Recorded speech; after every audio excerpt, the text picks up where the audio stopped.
Hello, hello, and welcome to the Sober Butterfly. I'm your host, Nadine, and today we are joined with a very special guest. We have Madeline, aka Maddie, from Happiest Sober. Maddie, welcome to the show. Hi, thanks so much for having me. I'm so excited to be here. I'm so excited to have you here. I would love to just play a quick getting to know Maddie game. Is that cool? Yeah. So, my Okay. first rapid question for you, Maddie, if you could describe yourself in 3 words, what would they be? Oh my God. Describe myself in 3 words. I'll say sober because that's a part of myself that I'm proud of. Mhm. Sober. I think I'm an optimist. Love that. Um, and I think, you know what? Since I got sober, I would also use the word brave. I think I've become a much more brave person in sobriety. I love that. This wasn't on my list of questions, but now I'm thinking about it. Mhm. Okay, if you could describe Maddie not sober, what 3 Oh, words describe? anxious, fearful, like, definitely lived a much smaller, more timid, kind of in my shell life, and, just a little lost. I would say lost.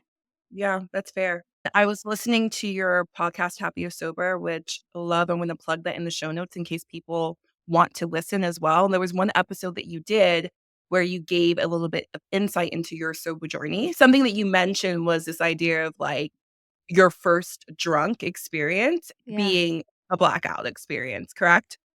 My first, like, getting drunk experience was I don't know if I fully blacked out that night, but I got super drunk and I woke up with terrible anxiety from the very first time I ever got drunk, but from my Okay. very early drinking days, I blacked out a lot, yeah. Blacked out a lot. Okay, got you. Yeah. So walk us back. This is my other rapid fire question for Mhm. you. Drinking Maddie, why did you drink? And I know that's a hard question to answer, Mhm. but, like, what do you think was your main reason or your why for turning to alcohol? I think in my early days, I would have said, "It's fun." Like, I think that was genuinely my why for it in the beginning was I was like, "It's so much fun." But by the end of my drinking days, anything was an excuse to drink. If I was having a good time, I wanted to drink to make it more fun. If I was having a bad time, I wanted to drink to numb that. I think my life in the end became very revolved around alcohol, and it was what I reached for to deal with any emotion, and it was also kind of the main thing I really looked forward to, which is a sad statement. So, I already know the answer to this, but I want people to also understand more. Coffee or tea? Oh, coffee. You're gonna have My the best, obsession. like, stories, Instagram stories every morning, like, "Good morning," and it's a cup of coffee. So how do you take your coffee, Maddie? Oh, I take my coffee black. I'm a Oh my black coffee god! drinker. Yeah, are you a That's coffee the drinker? corner. I'm a oh, yes. I Okay, am a okay, how do you take yours? so I used to be a straight up black girl that's Yeah. also, like, reminiscent of my drinking days, like, I don't need a chaser, give it to me straight. I was Oh, I not wasn't that way with alcohol, that's so oh, you funny. I was were. I no. was. I was Okay, definitely yeah, I don't want the extra, just, give me the yeah, thing. But then actually, like, I just feel like it's a bit harsh on my stomach because usually I drink coffee first thing in the morning. I know that's not a okay, good tip. Like, you should probably eat or, like, have right, water. But, like, I'm pretty much, like, straight to the coffee. So now I do coffee with a splash, just like a splash of yeah. almond milk. Ooh, Yeah. that's good. I love I any type of coffee. Like, if I'm doing ice, then I'll get something, like, sweet, like, to but if I'm drinking hot coffee, it's black.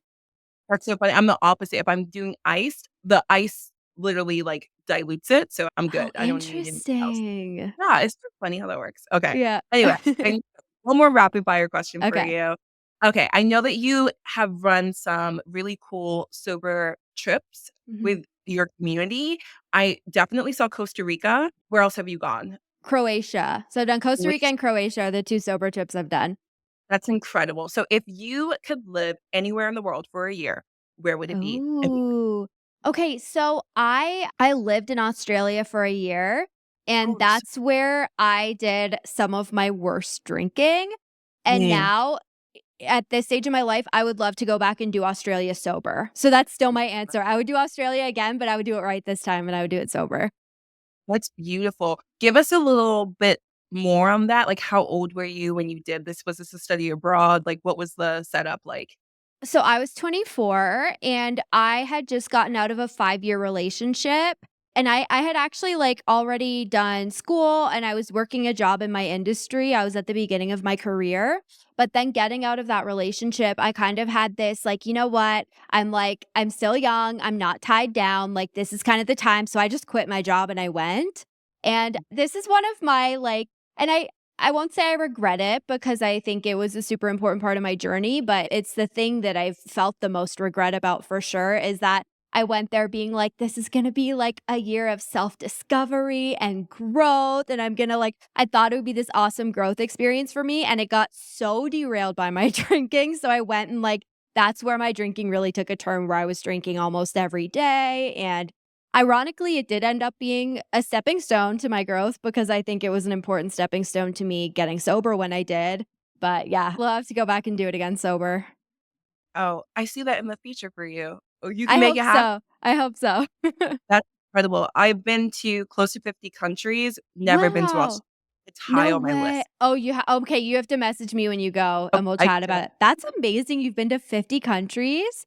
Yeah, I wanna go to more, it's my favorite thing to do, and Oh, I love that. ironically, it's always been my favorite thing to do even when I was drinking, but everything is different now, like, I actually enjoy and remember my trip, Mhm. and I'm not putting myself in crazy situations, and funny enough, I also lived abroad for a year, I lived in Mexico. Is that Oh, abroad? cool. To the country? I don't know. I lived in another country, and so it was really a fun experience, but similar to what you mentioned, my drinking escalated and it was probably at its worst. Yep. So I think it's common for people when you, like, go live abroad somewhere, at least for me, I ended up making it this, like, free pass of, like, I'm on this cool, like, holiday experience, I'm gonna just drink YOLO kinda thing, which, like, yes. looking back, I'm like, "Oh, what a waste that was," but I've talked to a lot of people who have had that same experience of, like, living abroad, and then that's when they drink the heaviest. Yeah. And I also thought it would be like this transformative Ugh. adventure. Way It it was. it In a way it was, right? well, actually, it helped me recognize how bad my drinking Yeah, was, and same. when I came home, I was like, "Okay, I'm done." So, Wow. Took me a little yeah. bit longer after I came home to be She done, was but 24, 25, mid-20s. I was 30. I just hit 30 and okay, I'm okay. that was my time. Yeah. I've given, like, 10 plus years of my life to Mhm. drinking. Mhm. Um, I would love to hear actually a little bit about your story and something that I find super unique and inspiring in listening to your show, Maddie, is when you do episodes, especially with your mom. Oh Mhm. my God, that's so special. And I find it special because your mom has been sober for many years. Yep. And I'm just curious to learn from you, what was that like growing up with a mom who was sober, who was, it sounds like, pretty forthcoming about her decision Oh, to be yeah. sober, Mhm. and how did that impact, if at all, your relationship with alcohol? Yeah, it hugely impacted it. I know it's so fun having her on my podcast. Those are always such fun episodes. I feel like she comes on like half an of them are with her. But you know what? So yeah, so she's been sober for over 40 years. She got sober at 21. So she was sober long before I was born. She's been sober for my whole life. So that's all I've ever known. But what's interesting is that my parents, when they got married, my dad was also sober when they met. And then when I was a kid, he relapsed. And so that's why my parents divorced. And so from the time that I was 8 and he went back to drinking, he was pretty absent like from my life and kind of in and out of rehab. And so I had this comparison of I had a sober mom and I had a dad who was in his addiction. I have two sisters, so me and my mom and my sisters we formed this super tight unit and it was a super open conversation. Like my mom was super open about her sobriety. She was super open about what was going on with my dad and his drinking. She was also super open about the fact that alcoholism is all over our family. And so it was a really big like thing where she would talk about what the red flags are with drinking and not my sisters and I, like all of us, we didn't drink until we were allowed to. Like until she told us we could. I know. So, like I didn't have my first drink until I was 17, kind of when she like gave me the green light, but definitely under a like pay attention to how you feel, drink slowly, have one, notice if you want to have more kind of thing. So it was I went into it with just so much knowledge about it. And I think how that impacted me for sure in my drinking, it's interesting is I definitely don't think I would have gotten sober when I did. I got sober at 27, and I don't think I would have gotten sober that young if not for her and if not for her as someone to like talk to about it when I found the courage to admit that I was struggling with it. But I think Yeah. also what's really interesting is that for me, such a big part of what made me decide to get sober was like the anxiety and shame that I felt after drinking was so intense and so crippling from the very first time that I got drunk. And I think a big part of that is because I knew so much. Like I think I had this intense magnified feeling of like, oh, I'm doing something wrong. I'm doing something I shouldn't. I should know better kind of thing. So I think it accelerated that part of it for me too. Wow, that's so profound, especially because we recognize that shame Yeah. and drinking, they work very well in Yeah. tandem. And it's not to your point, it's like you know better. So I should be doing better. And I can Mhm. resonate with your story. I grew up with alcoholism in my family, in my home. Okay. When you see it, it is, I'll just be honest and direct. I Yeah. was pretty disgusted by it. I was just like, Yeah. "I wanna be like that. I'm not going to be like that." But that's Mm. the thing, like, as you're living it, it's a different experience or it can feel different. Like, I'm immune to this. I thought because I knew better, I was actually like, "Oh, I'm not gonna have the same issues because I Right. know that I don't wanna be this way." But the reality is, it's progressive, at least for Yeah. me. Like, it wasn't Same. like, you mentioned before, it started off your drinking started off fun. Well, yeah, it was fun for Right. me as That's it why we wasn't all for keep going. I probably have kept going, but that's the thing, it's very Yeah. sneaky, very insidious, and it can grow, and I just remember being in denial, and I think another part too is age, right? Like, Yeah. I think I forwent or ignored some of the signs because I recognize them as well because I'm like, "Well, this is rite of passage, and I'm young, and this." Yes. You're like, "I'm just doing what you do in your 20s," right? Yeah. But, yeah, I just think that sometimes, especially if you know that you're maybe predisposed to certain genetic factors, if, alcoholism runs in your family, you just have to be really cognizant and vigilant about that, and I just don't think that I personally have the same liberties as maybe someone else. I don't think anyone should be binge drinking, and my drinking was never healthy, but Mhm. knowing that, I think makes me now recognize more how I could have maybe been a bit more careful is the point I'm Right. making. But it's so hard, like you said, when you're in it. Like, we might start off knowing what you know, but then when you start and you experience how it feels, and you don't wanna have to stop, so you don't want to admit to yourself that it's a problem, right? It's so scary to admit that.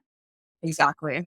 And then your peer group, like, you are who you associate with, and Yeah. we can talk friends, like, I was definitely, I think out of my friend group, someone that took it to the next level, like, I was definitely, like, the wild, crazy one, but also all my friends were right there with me doing the same Mm. things. Mhm. So it felt like, "Oh, I have this under control, this feels normal because society has normalized it, essentially." Also, I recognize that maybe not everyone was doing what I was doing with my friends. Like, I kind of chose people who mirrored my actions and my lifestyle. So, it's Yeah. just interesting to have perspective to look back, but, like, I give myself so much grace now, Same. um, right? It's just, like, it's a part of my story. I'm not ashamed of it, I'm proud of it, and, like, we have Mhm. this platform now to speak about it so that maybe other Mhm. people don't have to suffer or go through some of those same life experiences in that way. Thank you for sharing all of that, Maddie. So I would love to hear from you. Was there a particular moment, and I don't know how you feel about rock bottom, so we hear Mhm. this a lot. I have reframed it as like a turning point Mhm. because what is a rock bottom? For me personally, I've had many rock bottoms Yeah. or moments where I hope have been like, stop doing this. But I'm just want to learn from you. Did you have a turning point, or would you say that you had a rock bottom? Was there a time in your life when you really thought, "Okay, enough is enough," and then got sober Mhm. or cheat?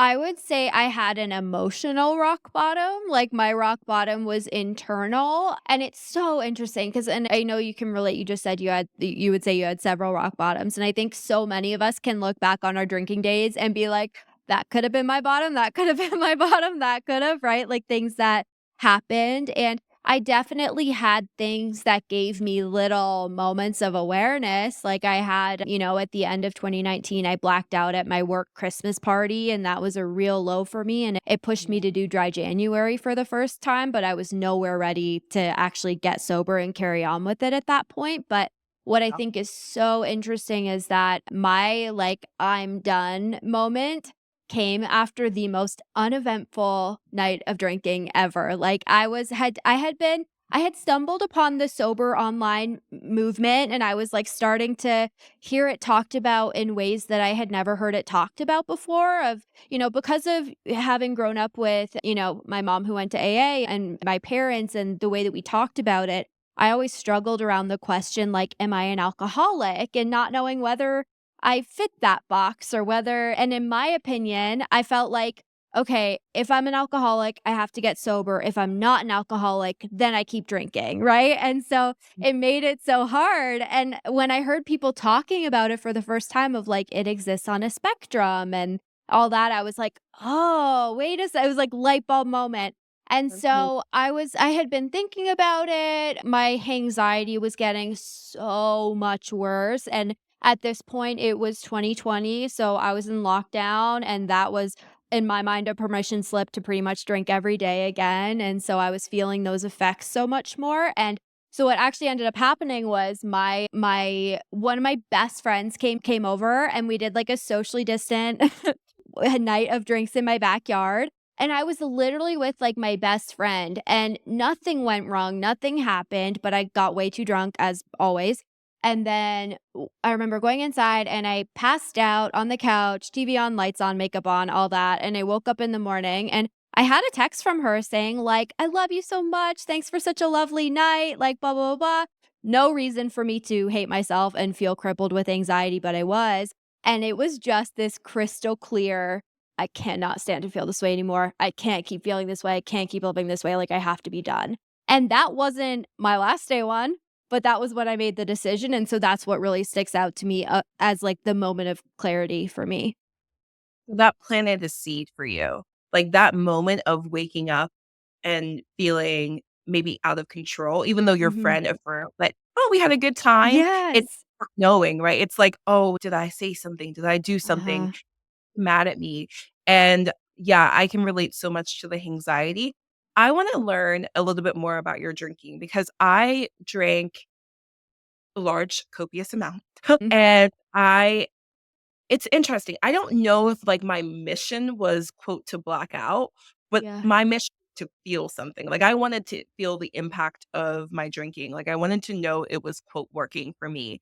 And I'm just curious to learn from you, like, what type of drinker were you? Like, were you like, "Oh, I'm gonna sip on some wine for the evening," or were you on a mission to, quote, "black out"?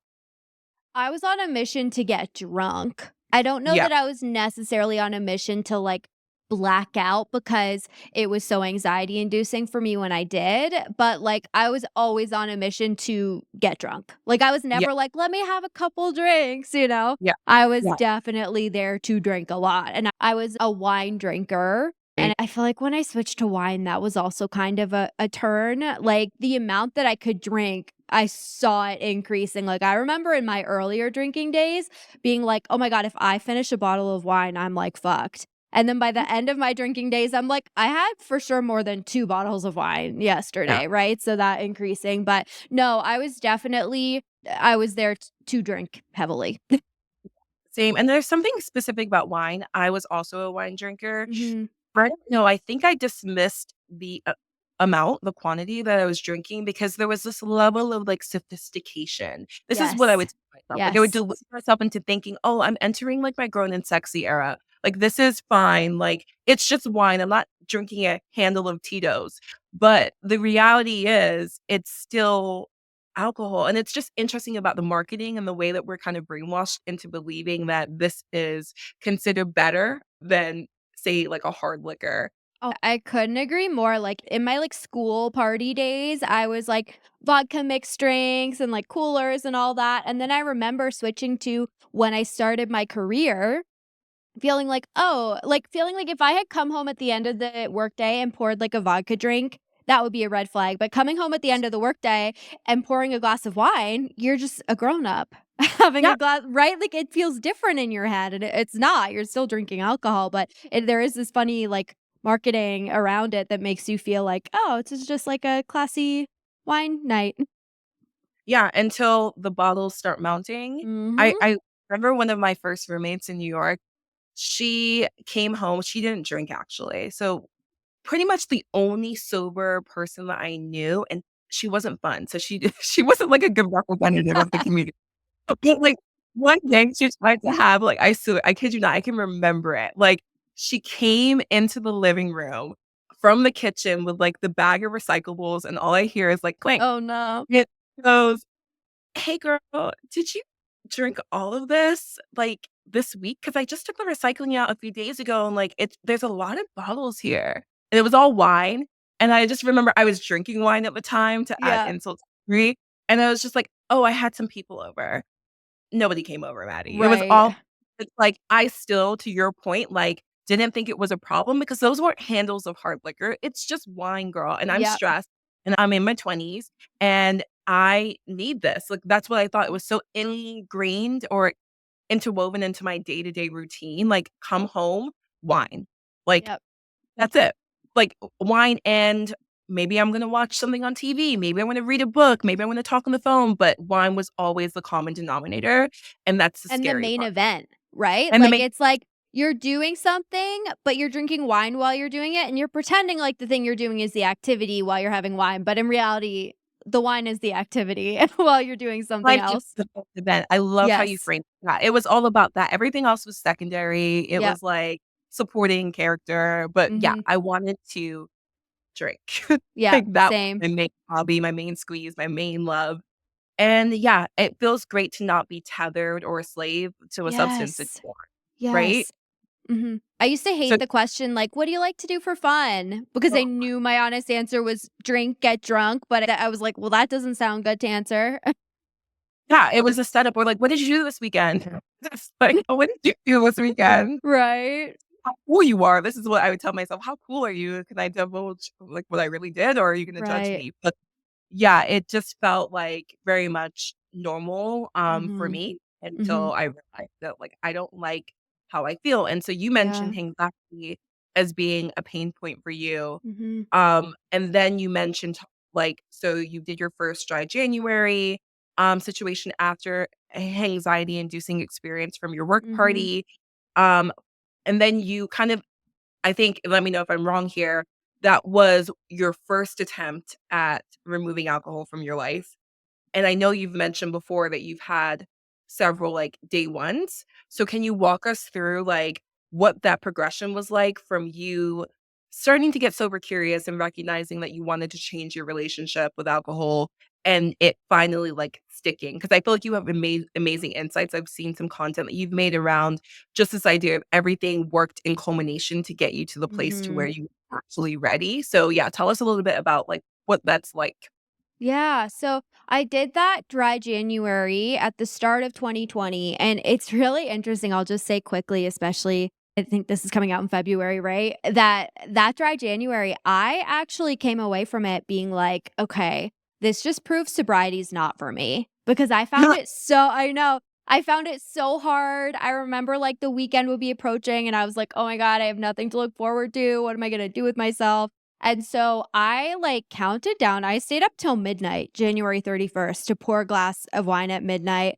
And I came away being like, yeah, okay, that seals the deal. I can't do that. Meanwhile, But in also wait, tell me retrospect, about 30, but did that also affirm to you, like, "Oh, I don't have a problem because if I had a problem, I probably couldn't have done 31 days without alcohol?" yeah, I think so. And I think like it's so funny because in retrospect, now I know that the fact that it was so hard means I did have a problem. But my takeaway was like, yeah, no, that sucked. No, But not so good. So I did that and then definitely was like, okay, going back to my wine. But then, like a month and a half later, we're in COVID lockdowns and I'm drinking every day again. So for sure, the anxiety was the tipping point for me because it was getting so much worse. And it didn't matter what happened. I could be drinking with my sisters and having a night in with my sisters, uneventful night. And they're like reassuring me, you were fine. Nothing happened. We had a good night. And I couldn't shake the feeling of like, it was terrible for me. So, Mhm. anyways, to get to your question, so yeah, so I had that kind of aha moment of I need to be done. And we were coming up, like we were maybe a week or two away from celebrating my sister's 30th birthday. And I was like, I'm gonna do her birthday, and the next day will be my first day one. And so that's what I did. The next day after her birthday, I started reading Quit Lit and I was like doing it. And I made it two weeks my first time, 2 to 3 weeks. And Okay. then decided to drink again. It was Thanksgiving and I just like really debated, but I was like, you know what? I'm still figuring it out. Like I kind of just gave myself a free pass, drank again. And then a couple days later, I kind of had that like screw it mentality of like, I'm only on day two now, like may as well kind of thing. So Oh, drank again. And then I got 3 weeks under my belt and then something happened that I wanted to celebrate. And I was like, oh, I'm just going to let myself drink kind of thing. And then that last day one, there were so many takeaways from it. So it was my fourth day one that stuck. So the things that have always really stuck out to me about it is that number one, I remember that weekend, I drank on a Saturday, and on the Friday, I had a sober night where, like, I was hanging out with my family, and they were drinking, and I wasn't, and I experienced for the first time that, like, feeling of, like, a high, like, a natural high that you get in sobriety when yeah. you're in a social situation having fun, and I had a really great night, and then the next night I drank and woke up feeling terrible about myself, and I remember being like, I had such a better night on Friday. Not only the morning, but the night. I enjoyed myself more. I drunk cried all night on Saturday. Like, okay. And then that day, that Sunday, my last day one, I had plans to go like sit on a patio and have like drinks. And I was on my way there. And I remember having the thought of like, I am so excited to not drink tonight so that I can wake up tomorrow and not feel this way. Like, I don't want to feel this way tomorrow. I can't wait to just stay sober so I can get through to the morning and not be hungover. And whenever I like started romanticizing drinking, I would remember that feeling of being so hungover and being like, I can't wait to not drink to get through this kind of thing.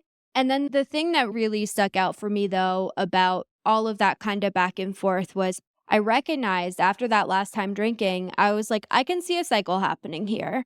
I start on my day one, I'm super motivated. I get 2 or 3 weeks under my belt, and then I decide I really want to drink and I let myself drink. And I could keep doing that forever. Like, Yeah. I'm gonna have to accept that I'm gonna want to drink again.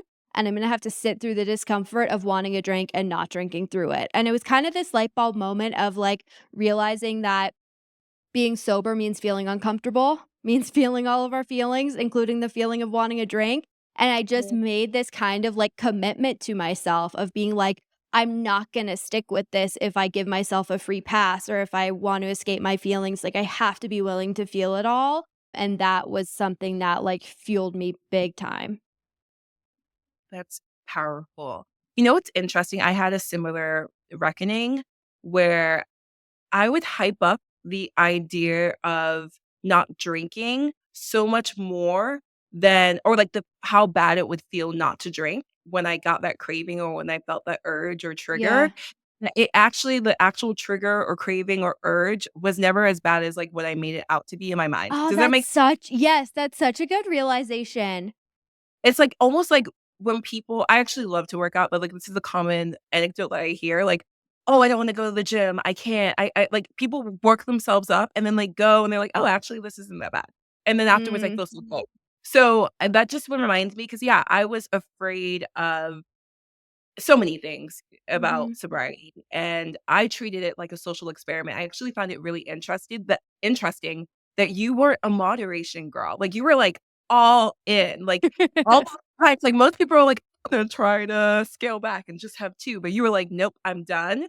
And I think that's amazing, but I found that in trying to like, I think the point I'm making here, the idea of forever sobriety was so overwhelming and daunting for me Mhm. that I had to sort of treat it like a social experiment in the beginning and take inventory of how I was feeling and Mhm. collecting that data until I started to feel good, really feel good, and then I could commit. And then one day I woke up and I was like, yeah, why would I ever go back to life, the chaos and the mess that I Right.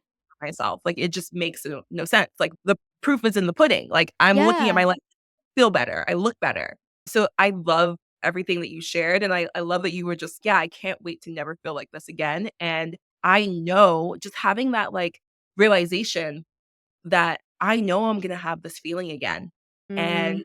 having the data to support that, right? Like, having the multiple day one led you to realize, like, "Okay, I can't outsmart myself. Like, it's gonna happen. So Yeah. what can I do to anticipate that? And I guess that's my next question for you. Like, how did you feel your feelings? How did you work through that discomfort? How were you able to, when that craving or trigger hit again, just decide like, no, I'm serious this time. Like, I'm really not gonna drink.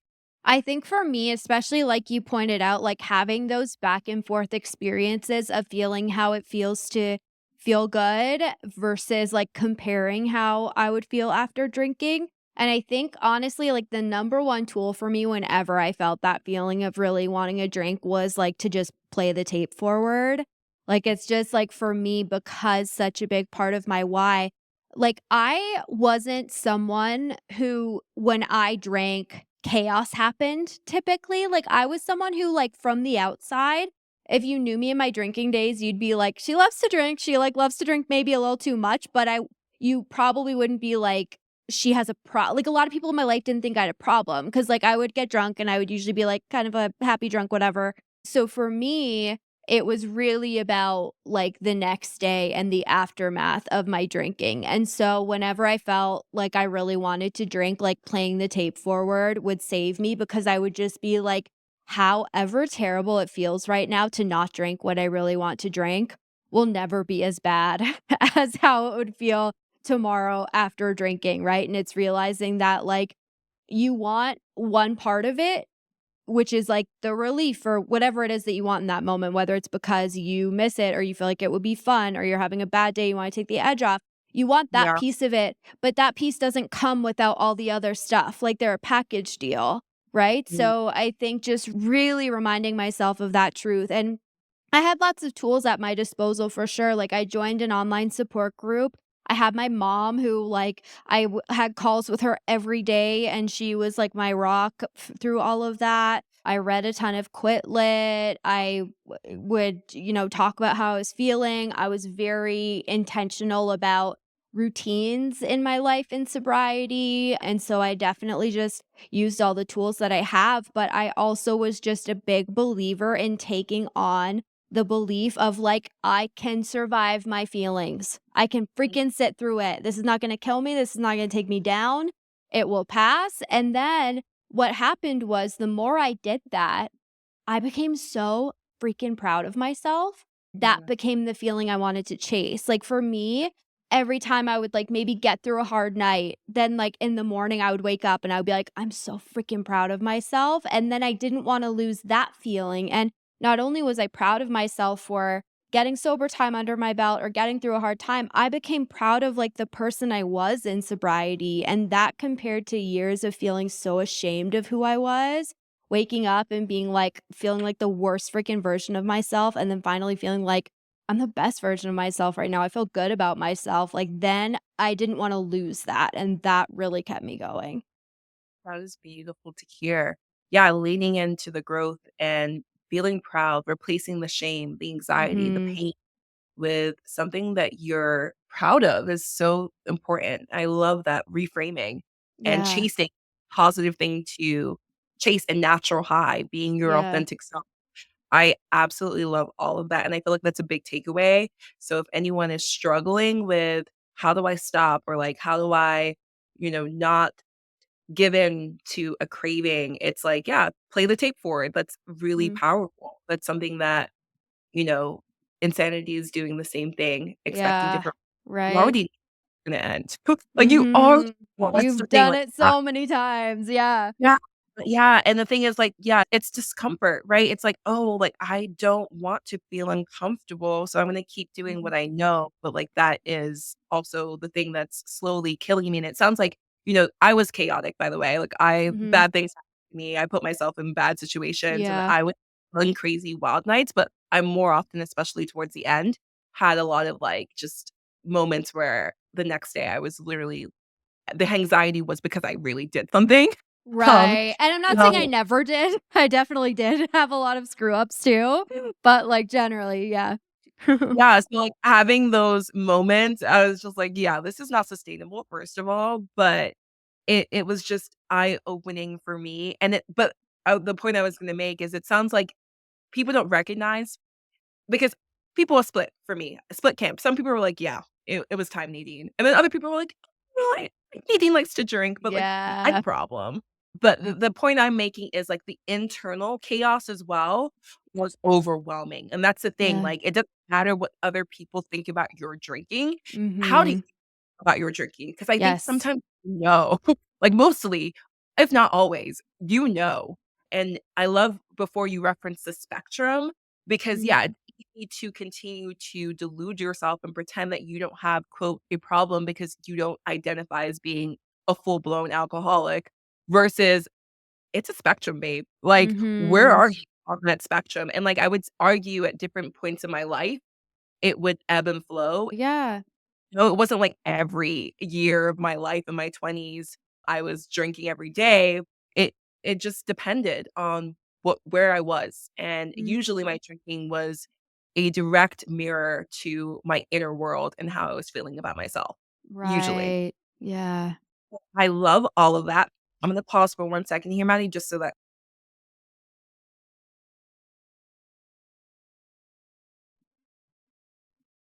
okay, welcome back to the Sober Butterfly. We've learned so many gems from Maddie. Play the tape forward, have connection, make sure that you feel like you can replace some of those negative experiences, the shame, the anxiety with positive influences and impact, like, and feeling proud of yourself really does anchor your sobriety. And we all want to chase good feelings, authentic feelings, good highs. Maddie, I would love to hear from you because it's February.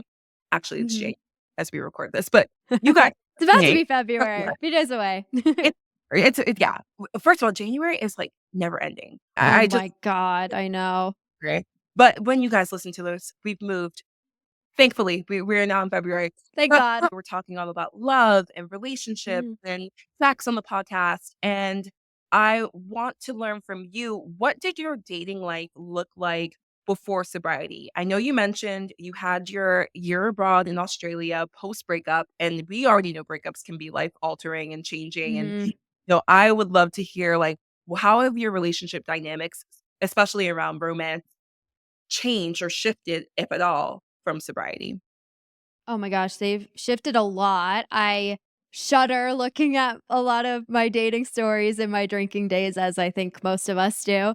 But I think for sure, especially after that big breakup, and particularly in my time in Australia, I definitely was looking for a lot of validation in my dating life. And the biggest difference, really, for me is how much my standards shifted after I got sober. Like when I was drinking, I stayed in I mean, first of all, I gave people the time of day that I never should have given the time of day, but also in, like, relationships, I stayed in relationships so much longer beyond when I knew that it wasn't right for me, and especially the last, relationship I had before getting sober, which I got sober like a month after breaking up with this person, but it was just like a super toxic relationship. And I moved in with him knowing it was a super toxic relationship.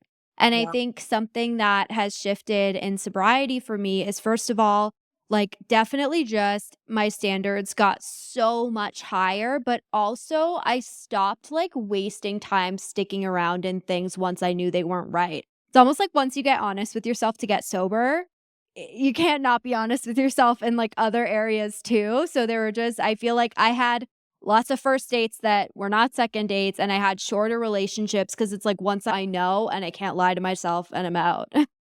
I love that, and I resonate with a lot of that as well. There were so many relationships that I clung to that I knew were Yes. toxic, but Yep. also ingesting toxic substances made it easier for me to Right. Yep. and I think you mentioned before that you really learn to be proud of yourself in your sobriety. And you also, it sounds to me, learn that you can do hard things. Yeah. And you put those two things together, I feel like it leads to a healthier relationship with self. And you love Mhm. yourself more. So if I'm having higher standards for myself, if I'm able to achieve things I never could do before when I was drinking, it's like, yeah, I want my partner or dates to reflect that. And if you don't, then I'm sorry, you got to go. Like, what am I 100%. right? Like, I'm not Yes. to do all this work on myself to be with someone who can't, match that energy. Like, it just makes no sense, and I think the biggest piece for me, aside from standards, is self-love. Like, I learned to love Yeah. myself a new way before I settled for a lot of BS. I relate so hard.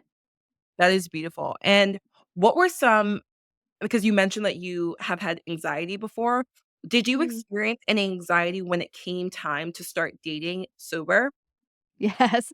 I always say when I got sober, there were 2 things that I was like, "I don't know how I'll ever do this sober." One was flying because I have a fear of flying that I used to get drunk to fly, and the other one was dating. And it wasn't just you know what? It wasn't just anxiety and nerves about dating, even though absolutely that was there, but it was actually feeling like it wasn't gonna be as exciting or as fun. Like, Yeah, I in my drinking days, to me, there was, like, nothing more romantic than, like, having drinks with a yeah, partner, and I think also it's kind of interesting, like, my first, like, love, I met him right at the same time that I started drinking, and we were 17, and, like, I like, so, we when we would drink together is when we would start to be lovey-dovey and start to, like, tell each other how we felt, and so I think for me, love and relationships and drinking were so intertwined, and, like, it just felt like the way to connect with somebody, and so, yes, I was nervous at the prospect of sober dating, but I also just felt like there would be such this lack of connection. It has turned out to be the total opposite. I think that when you're connecting with someone sober, that's when it's actual real connection, but I couldn't fathom that at first. yeah. I'm the same way, but you know what? Everything you said, but the only caveat is I can recognize when there's not a connection because I have clarity. And before, Mhm, I was yes. having a really hard time discerning if I actually like someone because alcohol was always in the mix. So it's like it Yes. was inorganic, inauthentic connection because we're both drinking and we're just like, "Oh my god, this person's amazing," and we're like, they get it, and it's like, actually, now that I'm not drinking, I can pick up on so many more cues and Yes. beige red flags that I'm just not interested, and that's okay. It's okay, you don't have to Yes. like every single person you go out with. I think I was just clinging to this idea of what I thought love was supposed to be, and it's, the one of my favorite quotes is, like, if you're looking for love, it's like give yourself, pour into yourself the love that you Yep. seek. Love that you seek, give to Mhm. yourself, and I really did learn to do that. And we know in traditional recovery programs like AA, which I'm not a part of AA, but like I take a lot of the wisdom from that recovery program. But they talk about like not dating for a year. I don't like to have like an arbitrary amount of time, length of time, but I did take a break from dating, ironically, for over a year because I needed to do the work on myself. Like, I Mhm. recognized removing alcohol was a great first step, but it wasn't the last step. I have Yep. had more things to do. Have you taken a break from dating or did you take a break from dating? And if so, did you discover anything in that process? Yeah. Okay, I just have to say too, to your point before, I couldn't agree more about, like, when you're drinking, you feel feelings that wouldn't be there sober. Like, there was a guy who I dated for, like, 4 months in my drinking days who I even said, I was like, "I only like him when we're drinking." Like, I'm not really into him when we're sober. Yes. And, like, All the time. So it's like, great. Problem solved, just be drunk the whole time. But, Yeah. like, I remember feeling so discouraged by the dating process in, like, my first, couple years or just the time that I was single in sobriety because there was such, like I would go and be like, "Not into him, not into him." And the thing is, if I was drinking on the date, like, you would feel like being drunk with someone or getting a buzz makes you feel things that aren't there. Like, it Yeah, makes you feel into somebody that you wouldn't otherwise, and so that is, like, a blessing in sobriety. Maybe it feels like a curse if you're just like, "Oh my god," like, no one feels like it's it or there's no sparks, but that you're actually there to discover when there are actually sparks and they're yeah, not coming from the alcohol, right? Um, absolutely. so I totally relate to that, but yeah, so I like broke that golden 1 year rule and It's not golden. It's I like agree. I'm not a rules person when it comes to sobriety. I think everyone's journey is so different and everyone has to do whatever's best for them. But I dated for the first time at like 3 months sober and dated someone for a few months. And it was one of those situations of like just seeing red flags and then being like, oh, I'm actually going to exit this. And going through like, I think it was more impactful for me going through my first like breakup sober almost than like first relationship sober because I realized like, oh my God, I always drank to get through a breakup. And I realized I moved on from it so much quicker because I did it sober. Like I actually processed all those feelings. But I spent probably the first like 2 years of my sobriety kind of like on and off the dating apps. And then at a certain point, I was just like, okay, I need a break and I'm going to step back from apps and I'm going to just go all in on myself and focus on myself. And it was around that time that I was starting like the podcasting and starting my community and planning my first sober trip. And I did have this shift of being like, I don't want to focus anymore on meeting somebody. I want to focus on becoming like the best version of myself and the happiest version of myself. And like, then that's going to law ultimately of lead me to the attraction. person Yeah, anyway. Yes, exactly. And then and then I did end up meeting my boyfriend that spring after that, so amazing. Can I ask how you guys met? yeah, so my first sober trip that I hosted, like, group trip to Costa Rica, he was on it. That's where we Love met. it. Wait, okay, was he in your DMs, Maddie? Like, tell us, did you tell him into No. you before he came so he could meet you IRL? He's like, "This is my only shot." No, he wasn't like, the first DM he ever sent me was to ask about the trip. Like, he was like, "Hey, like, I saw your sober Went to go trip." he had a plan. The man had a that's amazing.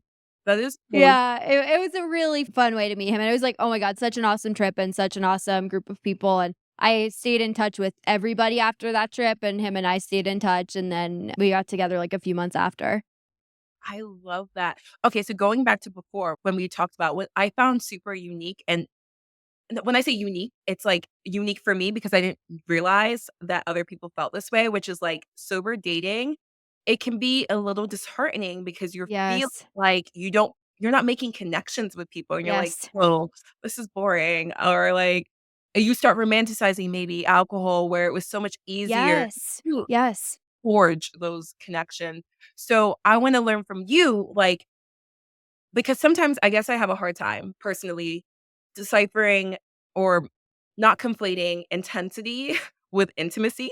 That's something Mhm. I constantly struggle with. Like, I want sparks. I wanna feel it. Yeah. And I'm a hopeless romantic when it comes to that. So I wanna know from you, like, if you met in, like, not like a business setting, but, like, this is your business, like, you're running a trip, like, where Mhm. was able to grow with time?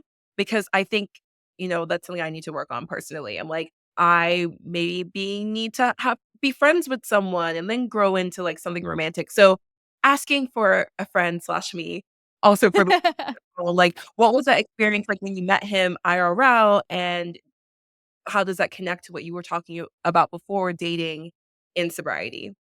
Yeah. And Let yeah.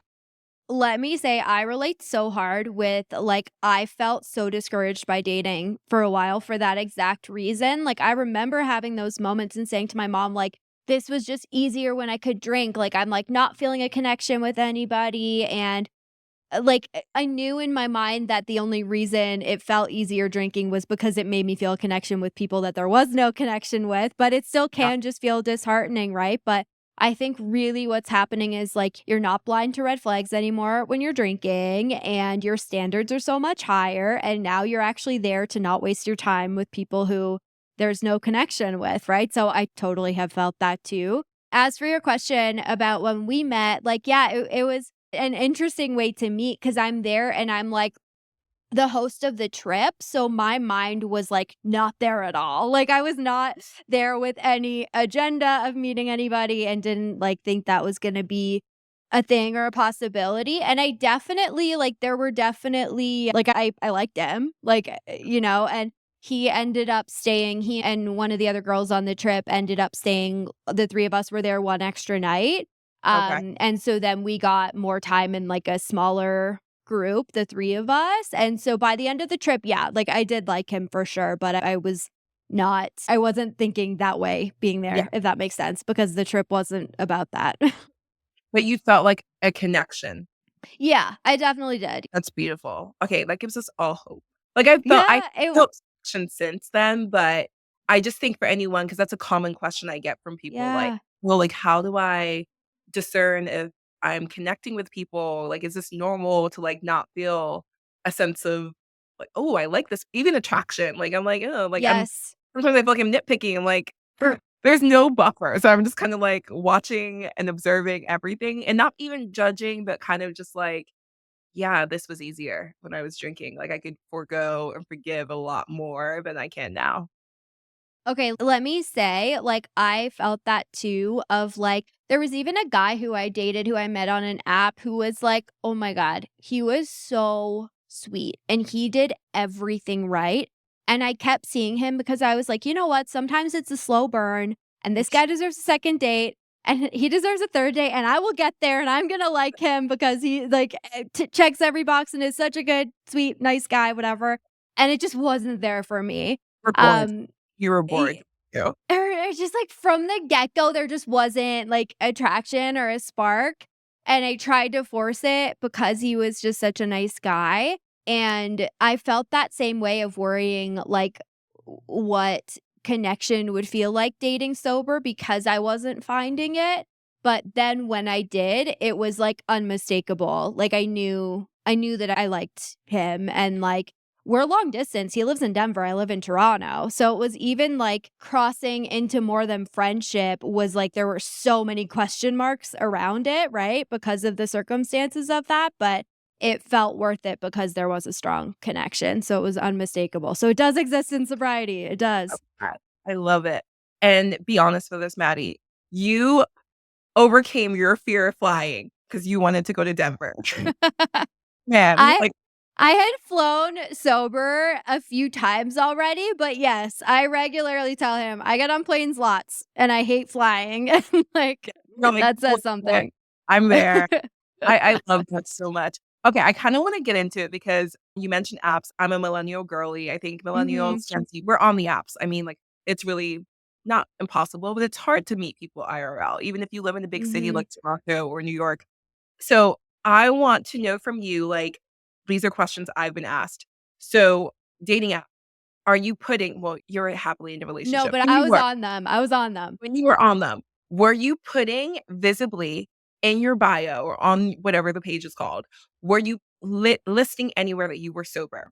Because like, there are features you can toggle on and off, like, Mhm. "Oh, don't drink or smoke or do drugs or whatever." Were you doing that, making that visible? And follow-up, did you have any prompts that indicated that I'm a sober girl? Okay, I love this question because I had such an interesting experience with this. So, Okay. I was on Bumble and Hinge, but mostly Hinge, Mm. and in the beginning, I didn't have it as like a question, like, the prompts on Hinge where you say things about yourself. I just had it no, I just put no for all of them. But Same. then what I was noticing was I was like, a lot of people aren't either looking at that or seeing it, and so I found myself getting so frustrated by having to have the conversation and people asking me on dates and, like, not seeing that I didn't drink and, the annoying responses you can sometimes get to that. And so I finally had this moment of, "I'm over this, I'm, like, putting it on so you can't miss it." So what I did was the question was, "One thing you should know about me is," And I put because I was in this place where I was like, I don't care if you drink, like, I felt like as long as you are not a problematic drinker, I don't mind if you drink. I don't mind if you drink around me. So what I put as my answer was, I don't drink, but I'll happily cheers your beer with my mocktail. Oh, that's very I Okay, but you know what the craziest thing was? I put that prompt to literally being like, I'm over it. I want to weed out the people who aren't okay with it. I want to make sure they see it. But what I didn't anticipate was that was going to attract the people who either thought that was cool or who were also taking a break or sober themselves. And the amount of times, like, I just thought it would be there for people to see it and know it. But the amount of times, because on Hinge, you can send like a like or a message to a specific thing. yeah, That the got so many likes and messages of people being like, "Green flag," or like, "This is so cool, let's go on a sober date," or like, "Me too, I'm doing a dry January." Like, I got so many, responses from that, and I was like, "Oh my god," me owning it and putting that out there is actually it's not only weeding out people who aren't okay with it, it's attracting the people who either don't drink or just, like, see it as a really freaking cool thing as they should. I So, love yeah, that's my dating app advice. that is the best advice. We are in alignment. I'm all about visibility, transparency, Yes. because and the framing of that is beautiful. It's not like, "I don't drink and I hate alcohol." Like, like, that gets scary. It's literally like, I'm celebrating my sobriety, like, I'm happy to have a mocktail, but, like, do you. If you wanna have a beer, like, Yes. I've been on dates with people who have gotten drunk knowing that I'm sober, but that's a story for another day. But Yeah, for them, red flag. it's that, like, you are not looking at it from, like, a negative deficit. You're like, "Oh, like, this is who I am, and if you're cool with that, I'm cool with you." Like, so long Mhm. as your point, it's not a problem. And I Yep. think that's phenomenal, and they're so cute. So you guys listen to Maddie at if you're on the apps, Hinge in particular, I'm a Hinge girl, put something like that because I think it Yes. so what it does is it cuts through the extra layer, I think, of awkwardness, which is Of like, like, "Do you mind if I drink?" Like, yeah. ah, exactly. It's just like very like upfront. Like I don't to your point, like no one's reading the little like I read them because I want to know. I want to know 'Cause what we're sober, we wanna so know. Yeah. I don't care. So it's especially, like, the frequency levels, it's, like, never, sometimes, often, always. I'm like, Yeah. I'm definitely paying attention to that because most people, at least I know, even when I was in my heyday of drinking, like, I would probably scale back the amount that I drank. It's just like when you go to the doctor and they're like, "How many drinks per week do you have?"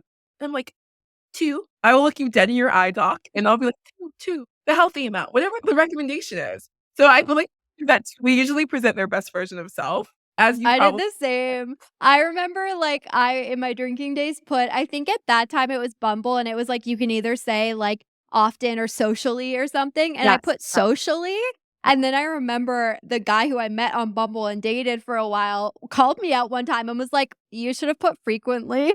Ooh, I'm a social person. What are you I was talking like, "How dare you? You're right, but about? how dare you?" Yeah, so I would say another tip for anyone listening, pay attention to those, like, Yes. well, whatever icons, because people usually present the best version of themselves. So I'm like, sometimes smoker, please. You're a stoner or you smoke Yeah. cigarettes regular, like, let's quit playing. And if they put drugs, I'm just not into it. I'm like, the fact Yeah, that same you have it, here. like, the fact that you're, like, eating with that is crazy to me. So, just so fun. So, one other quick question about, like, Yeah. dates, and I would love to learn from you.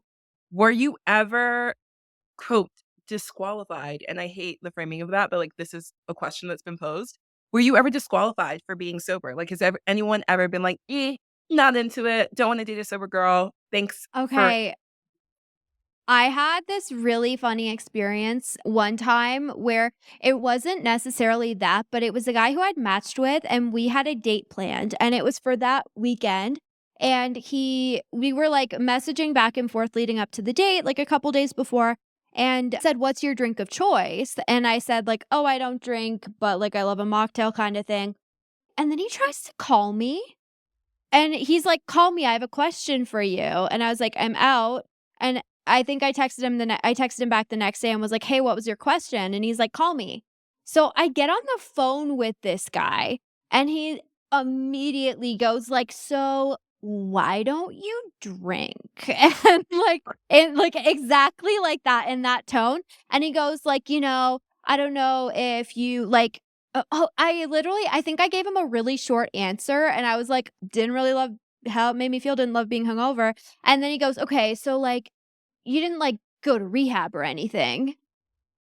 And I literally was like, "No, I didn't go to rehab." Already plotting the fact that I'm blocking this guy after getting off this call. Right. I'm like, "No, I didn't go to rehab." And he's like, "Okay, cause like, I'm not an alcoholic or anything, but, like, I drink, I like to me and my friends, when we socialize, we drink." And I'm like, "Yep, everyone in my life drinks, so I'm pretty used Green to sugar. it." Kinda thing. So then, whatever, I kinda rushed off the phone, didn't go out with him, blocked him, so I guess I disqualified myself because of his weird vibes, but I did have that experience, which That's was crazy. I yeah, No, you that was a saved rough one. yourself Oh be my god, like, 100%. flash took itself out. And you know what's crazy is I know that man wanted you to call him because he wanted to catch you off guard. He could have texted you and been like, "Hey, like, just 100%. target," but he wanted to like, he literally wanted to be like, "Ooh, I'm gonna get her. I wanna know. I want her to tell me." Like, I wanna hear her tone. Like, Yeah, it was and I was like, "Oh my god, you couldn't just, like, meet me and, like, suss out in person what you right. thought the vibe was?" Like, it was so weird to you that I didn't drink, like, I you know, just 'cause told it's me so everything I need important. to know about Right. you. It is so no, the point is it is so important to him. Alcohol is so important to him. Mhm. Like, the fact that he's like, "Oh, I'm not an alcoholic," that's not a good opener. Like, if you have to Literally, I'm tell like, if you have to tell me that, then not good. man, But let me say too, just so people don't, like, get discouraged if you haven't dipped your toe into the dating scene, like, I got so many really nice replies from people who were drinkers themselves. Like, I dated guys who were like, "I think that's, like, so brave." Someone said that to me, or someone said, like, "That's really inspiring that you did that." And I'm like, that coming from someone you don't really expect a response like that from someone who isn't sober themselves, because usually, like, only sober people really get how brave it is and everything that goes yeah, into it, so I think, like, getting that response for me was so encouraging because I was like, "Oh, like, that's my new standard." Like, we don't have to settle for anything less than someone who sees it as a really incredible thing about us, right? a Because those positive people are out there. and a support. Thank you for saying that because I have just okay, for all the negative experience that I have in dating, Mhm. I can counter that I probably have better experiences. Right. But it's interesting, the memorable ones, like the crazy stories, Are like the this bad guy ones. called Yeah. his or like one time a guy who pretended and it's funny because he was kind of like a friend, like a mutual friend, and I knew he was into me, and it was, like, the wee hours of my early sobriety, and we went to Soho House, and before Soho House, we went to dinner, and we're like, he's supporting my sobriety, like, "Oh, I think it's so great, Nadine, that you don't drink," and he knew me from back in the day, so he knew how I liked to get down, so he was like, "Yeah, Yeah. I'm so for it," and then literally we go to Soho House, and he's like, "I'm gonna get us drinks, what do you want?" And I mentioned Soho House only because I feel like they do a really good job of having a pretty comprehensive mocktail list. This man has lined up shots for us. No, he did not. Swear to God, I can't make this up. And this is someone that I knew personally, like Ugh. that sort of had some mutual respect for me. Like that, but that's something that stands out to me because it was early sobriety Did and you leave? Like, what did you do? Did you leave? Did you I think I was, like, really taken aback, and I didn't drink, I was just like, "I Yeah. told you." I was like, I'm not drinking because I think another part was, like, he was partly testing me. Like I said, I was early, I was probably, like, 5 or 6 Mm. weeks into my sobriety. I was in Oh my London, actually. god. So, like, I got sober, and then I went on this, like, crazy long trip, and so I was like, "I'm in a new environment. I'm telling you at dinner about how I am so, like, happy I'm not drinking. You're pretending to be supportive." And I think he just, like, had a hard time of, like, accepting who I was. I'm trying to give him Yeah. that's another thing. I was really angry in my early sobriety, and I was, like, Mhm. super just sensitive to how people responded, and I was just like now I can look back and I'm like, "He probably just didn't believe me." Like, he probably was just like, "Okay, Nadine," because that's kinda how he was, and, like, it was awkward. I do actually remember the bartender looked and was like, "Oh," like, I thought, "Well, what do you want?" And so I think he did end up getting me my drink, and he took, Yeah. like, shots, and, like, he even ordered another drink for him, and it was just like vibes killed, but thankfully other Yeah. people were there that night. He was just latched on to me because Oh, okay.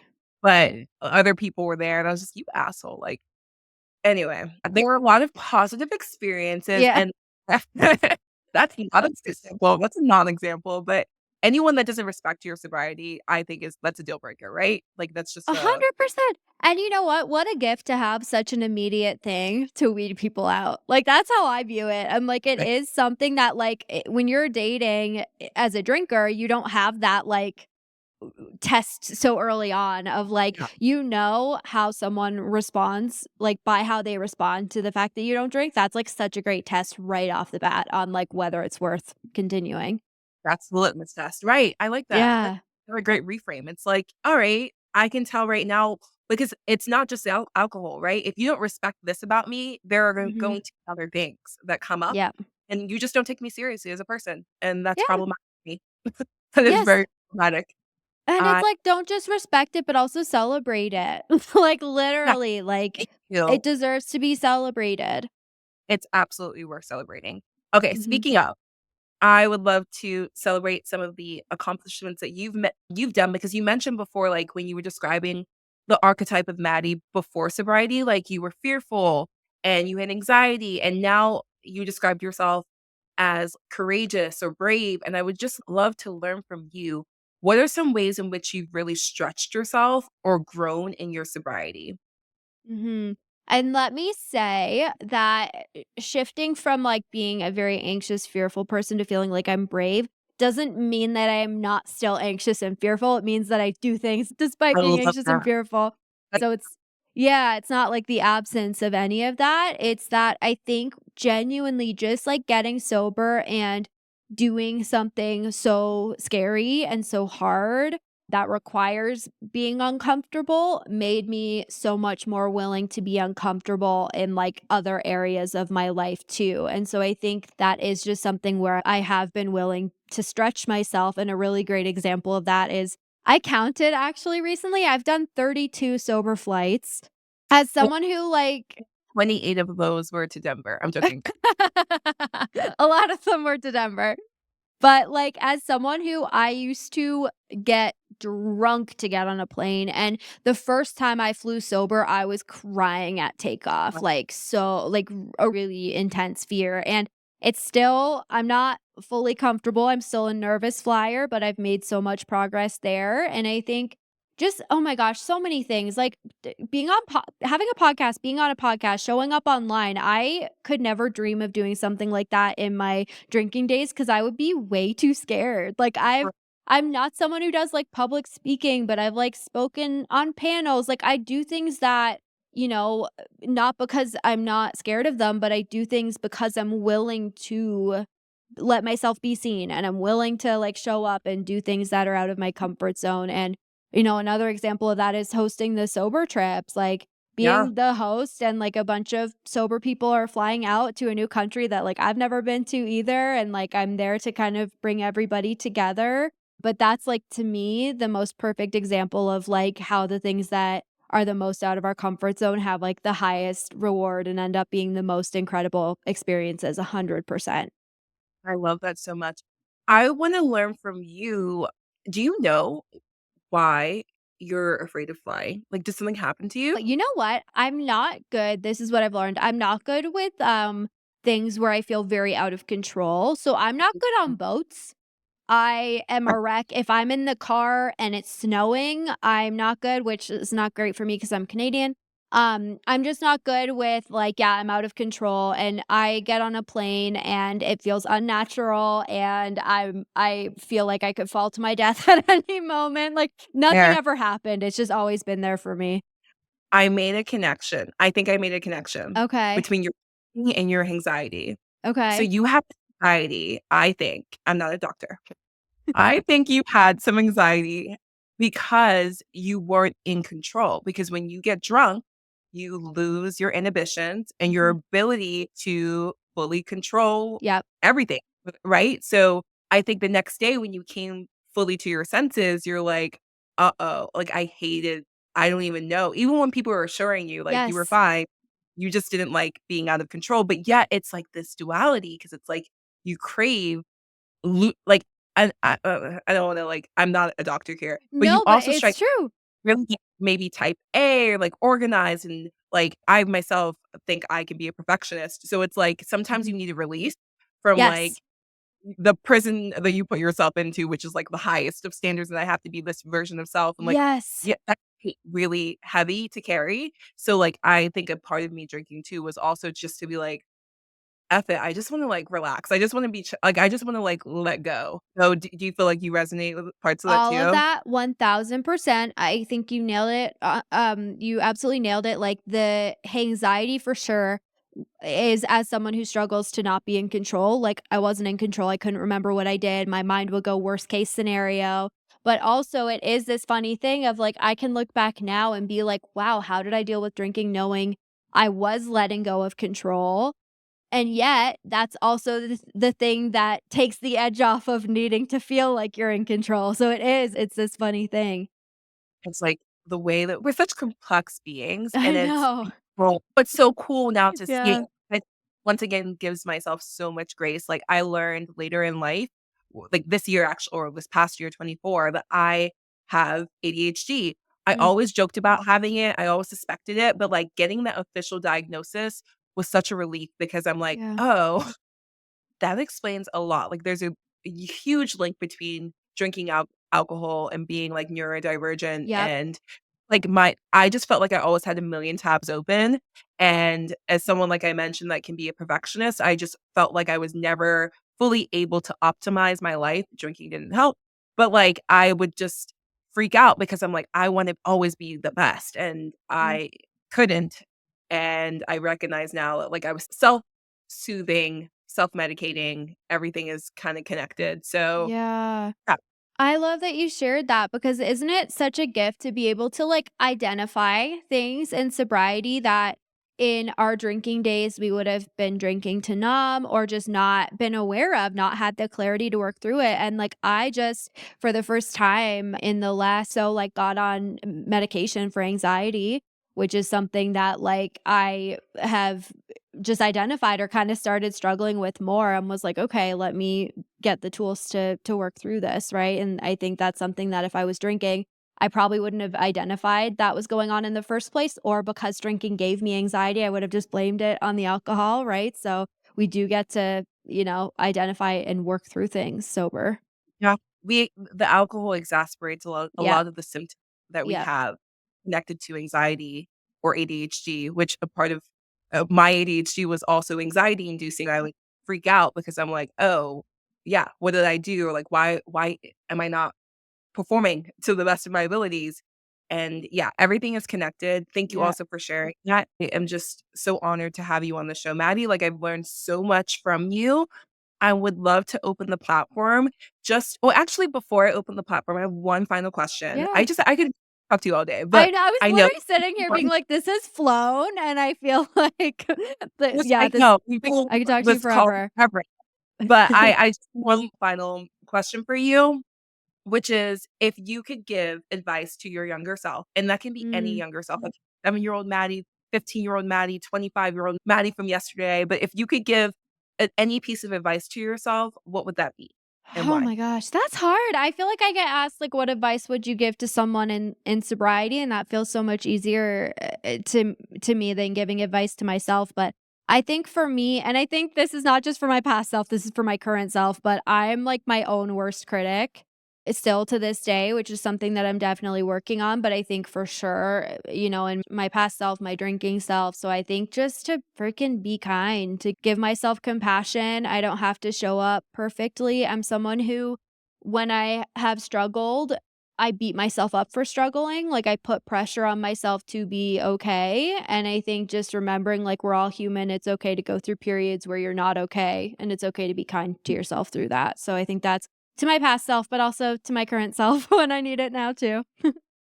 I love that. I feel very much the same. I think be super hard on myself. Yeah, All that does is add pressure and shame, and even though I am thankful that I don't crave alcohol anymore, I do believe in addiction replacement. I think mm, that sometimes that can lead me to overexert myself in other areas, whether that same. be school with working out, whether that be physically with work, or even, like, with social media. Like, I think being a content creator is beautiful, especially in this, like, field, like, talking about sobriety and recovery, but, like, that means that I also need to, like, check in with myself and make sure that my mental health is good, Yeah. because I never feel like a fraud, and I never Yep. wanna feel like I'm out here talking about things I'm not practicing, and Mhm. so really, I think important for me to remember, like, you're not perfect, like, you're perfectly flawed.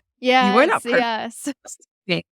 And that's okay, and I think that's why I really do connect with your page, Happiest Sober, because, yes, it is about being happier sober, but it's Mhm. there is no like, you can't always be happy, right? So, like, you Yeah. always into the good, the bad, the ugly, and meet yourself where you are, and then have grace for yourself along this process, because, like, yes, it's beautiful, it's so needed. I think everyone can benefit from sobriety. I don't think everyone has to be sober, but I think I would argue most people would optimize their lives even more Agreed. at the it's a you fixed everything. Like, Yeah, you, like, so much 100%. uh, Yeah, oh, I'm glad you said that because for sure, like, the name Happiest Sober doesn't mean you get sober and life's perfect. It means our lives are so much happier than they would be if we were still drinking, but, like, that just yeah, means that our lives improve, but part of that is because we're working on ourselves, we're growing, we're getting through hard times, like, life is always gonna be life, sober or not, it's always gonna have ups and downs, but we're a lot more prepared to work through them if we're sober through them. absolutely. I love that, and I connect with that, and I highly recommend you're listening at home. If you're not following Maddie, please follow at Happiest Sober. I'm now gonna open the platform, Maddie. Tell us a little bit more about your work, where we can find you, and your awesome sober community and podcast. I would love to hear more and just any projects that you're working on. Mhm. Oh, thank you. Yeah, okay, you can find me, as you said, on Instagram at Happiest Sober. Also my podcast, Happiest Sober Podcast on all platforms, and my sober community, the Happiest Sober Hub. We meet on Zoom a few times a week. It's, like, such an incredible community of people there. My mom also hosts some meetings in the community too, and Well, we had our first yearly in-person meetup last summer, so there will be another in-person meetup for community members this year as well. I also just started vlogging, which is kind of a fun new thing. I saw that on YouTube. Keep it up, girl. Well, It's I fun. it's fun, but it's so much work vlogging. So I Mhm. commend you for that. And what do you showcase in your vlogs? Different things. Like, honestly, I approached vlogging as, like, I'm just gonna treat this as just, like, a fun new thing, and so I just vlogged, my travel day to Denver a couple weeks ago, and it's kind of a combination of, like, "Oh, I'm doing something fun today," or, like, "I went on a road trip for a weekend away, so, like, come along with me while I do it sober," kinda thing, and then also some, like, little coffee chats mixed in there with sober tips and stuff, so that's just a fun new thing I'm doing, but Happiest Sober on YouTube as well. I love that, and if you haven't already done this or made plans to do it, I think you should do a vlog or maybe even an extended video around traveling, airport stuff, Mhm. sober, especially as someone who has a fear of flying, like, talking through that because I love to fly, but as a girl who's always loved to fly, like, I was a weirdo that would, like, love to be in airports. I drank. Like, I was still a big drinker, and Right. I know people feel triggered in the airport because it's like no man's land. Like, where are we? What dimension? What time is Yep. it? Like, you see people drinking at 7 a.m. and it's normal. So, if you don't already have something in the works, I highly recommend doing that because I think so many people would benefit from hearing that part of your story and seeing what that's like actually live, like you going through the motions. I think that would be so Mhm. cool. Yeah, I need to do that. I did do a bit of my travel day here to Denver, but I kind of just, like, talked through it a bit getting ready, and then I didn't end up filming much of the, like, airport experience, so that is on my list of, like, I should do a full one of those for sure. Okay. Well, I'll be watching and thank you so much once again for coming on. I love everything that you're doing. Keep talking about sobriety. I think it's so important. And I love Happiest Sober, like the name too. And even though I was talking before, it's not always like hunky dory, we're all happy. I do also think it's really important to show people how beautiful sobriety can be. Like we need Mhm. that and we need that visibility because I still think there's a misnomer or misconception that Yeah, sobriety is boring and your life is over. I believed it at I first, yeah. yeah. I get DMs all the time, like, "Oh my god, thank you so much for, like, the positive," like, the way you reframe things, Maddie, that's a gift. Like, I do think, like, you Aw. are such a positive person and, like, keep leaning into that Thank because you. know that life just begins once you get sober. Thank you so much for having I me. mean, Like, I loved this conversation so much. I really could talk to you forever. And like, I resonate so much with everything you said. And I love everything you do so, so much. So keep doing what you're doing too. thank you. And I'll be on your Yes, podcast coming up yes. I tomorrow. can't wait. I cannot The wait. part. All right. Thank you so much, Maddie. Thank you.